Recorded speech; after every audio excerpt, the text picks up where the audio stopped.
ভারতীয় গদি মিডিয়ার তথাকথিত সাংবাদিকদের কথাবার্তা শুনলে বা দৌড়ঝাঁপ দেখলে মনে হয় বাংলাদেশ বা পাকিস্তানের দণ্ডমুণ্ডের অধিকার কেবল তাদের। অবশ্য তাদের সাংবাদিক না বলে জোকার বলাটাই বেশি যৌক্তিক। টেলিভিশন রেটিং পয়েন্ট বা টিআরপি বাড়িয়ে দুটো পয়সার মুখ দেখার লোভে হেন নিজ কাজ নেই যা তারা করতে পারে না। অথচ এই হলুদ সাংবাদিক বা জোকাররা চীনের ক্ষেত্রে একেবারেই নীরব। লাদাখ বা অন্যান্য সীমান্তে চীনা আধিপত্যের বিরুদ্ধে মুখ খুলতে তারা বরাবরই তটস্থ। লাল ফৌজের মতো অনেকটা পোশাক নষ্ট হয়ে যাওয়ার মতো অবস্থা আর কি। নইলে চীনারা এই যে ভারতকে বুড়ো আঙুল দেখিয়ে ব্রহ্মপুত্রের মতো একটা আন্তর্জাতিক নদীতে বাদ দিয়ে এত বড় একটা প্রকল্প বাস্তবায়ন করছে, এই নিয়ে তো কোনো উচ্চবাচ্য করছে না তারা। উদ্বেগ প্রকাশ তাতে চীনের বয়েই গেছে। কোনো পাত্তা না দিয়ে তারা তাদের কাজ প্রায় সেরে ফেলেছে। বিশ্বের সবচেয়ে উঁচু বাঁধ, যা প্রায় 100 তলার সমান, ইতোমধ্যেই নির্মাণ করে ফেলেছে। এবার পানি সংরক্ষণ কাজ শুরু করেছে পুরোদমে। এই পানি তারা বিদ্যুৎ উৎপাদন ও বন্যা নিয়ন্ত্রণ কাজে ব্যবহার করবে। এতে ভারতের অরুণাচল ও আসাম রাজ্য মারাত্মক ক্ষতির মুখে পড়বে।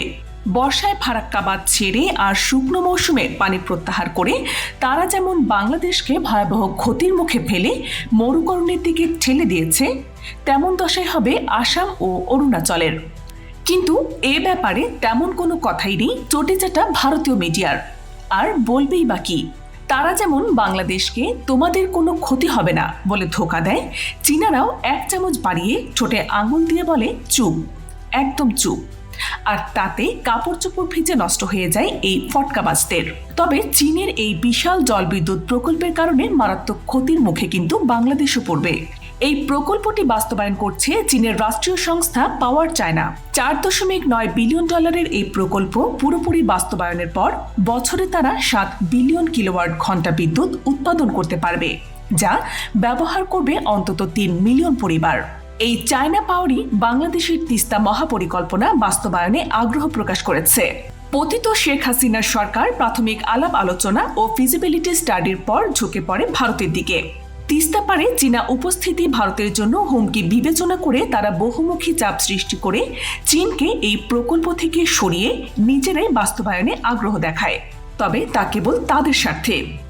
যে ভারত একতরফা তিস্তার পানি প্রত্যাহার করে বছরের পর বছর আমাদের রংপুর, কুড়িগ্রাম ও আশেপাশের সবুজ ভূমিকে ধ্বংস করছে, মৎস্য সম্পদ ও কৃষি উৎপাদন থেকে বঞ্চিত করে অর্থনীতির গলা চেপে রেখেছে, সেই ভারত তিস্তা প্রকল্প বাস্তবায়নের নামে আবারও আমাদের কোমর ভেঙে দেওয়ার হীন উদ্দেশ্য নিয়ে হাজির হতে চায় এই প্রকল্পে। তবে আশার কথা, হাসিনা সরকার পতনের পর বর্তমান সরকার আবার চীনের সঙ্গে প্রকল্পটি নিয়ে আলোচনা শুরু করেছে। পাওয়ার চায়না তিস্তার 2 পার্কে আধুনিকভাবে গড়ে তুলবে। বাঁধের 2 পাশে থাকবে মেরিন ড্রাইভ, তৈরি হবে আধুনিক সেচ প্রকল্প ও যন্ত্রপাতি সমৃদ্ধ কৃষি খামার। একই সঙ্গে নদীর 2 পাড়ে তিস্তা স্যাটেলাইট শহর গড়ার পরিকল্পনাও আছে। প্রকল্পটি বাস্তবায়ন হলে বাংলাদেশের অর্থনীতি আরও গতিশীল হবে। বেকারত্ব দূর, উৎপাদন বৃদ্ধির সাথে সাথে লাল ফৌজের ভয়ে ভারতীয় আধিপত্যের লাগামও টানা যেতে পারে। তবে ভয়ের কারণও আছে। শ্রীলঙ্কা দেউলিয়া হওয়ার বিষয়ে কিন্তু চীনের হাত থাকার বিষয়টি বিশ্বে বহুল আলোচিত, সমালোচিত। তৃতীয় বিশ্বের আরও কিছু দেশেও তাদের কাজকর্ম নিয়ে নেতিবাচক প্রচারণা রয়েছে। তাই আমাদের প্রতিটি পদক্ষেপ হতে হবে নিখুঁত এবং কঠিন বাস্তবতা বিচার করে। চুক্তিতে কোনো ফাঁকফোড়ক রাখা যাবে না, বিষয়টি মাথায় রেখেই এগোতে হবে। BGN TV 24 সংবাদ, যেখানে বিশ্বাসযোগ্যতা সেখানে।